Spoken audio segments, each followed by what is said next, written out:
Kadetsko prvenstvo Srbije u ubrzanom šahu u organizaciji Prvog Srpskog šahovskog saveza održano je u restoranu Golf na Košutnjaku. Time je zvanično počeo sa radom Prvi Srpski šahovski savez. Cilj ovog udruženja jeste unapređenje i razvoj šahovskih udruženja u našoj zemlji, kao i popularizacija i promocija šaha među mladima.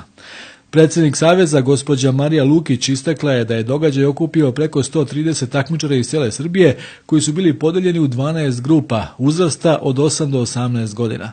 U mlađim grupama zbog prevelikog interesovanja i velikog broja učesnika igralo se 7 kola, dok su stariji takmičari nastupili u 5 kola na tempo igre od 15 minuta po igraču. Takmičenje je povlačenjem prvog poteza svečano otvorio gospodin Zoran Kocić, zamjenik predsjednika Skupštine opštine Savski Venac.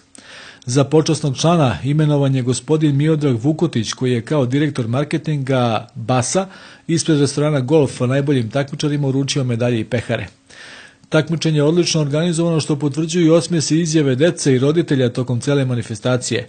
Marija Lukić, predsjednica Saveza, obećala je da će ovakva organizacija biti i na narednim turnirima koje su u planu i da će se založiti za unapređenje rada šahovskih udruženja u Srbiji.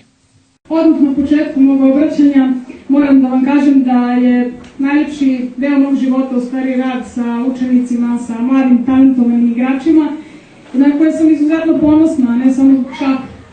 Njihovim porodicama, roditeljima, znači zahvaljujem, ali čestitam na takvom vaspitanju.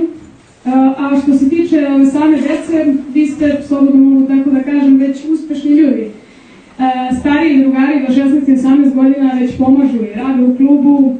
Prve generacije su završile fakultet, magistarske, master studije, doktorate. Neki su se i oženili, dobili dete. Tako da mališani koji su danas učestvovali svakako imaju jedan dobar primer koji treba da slede.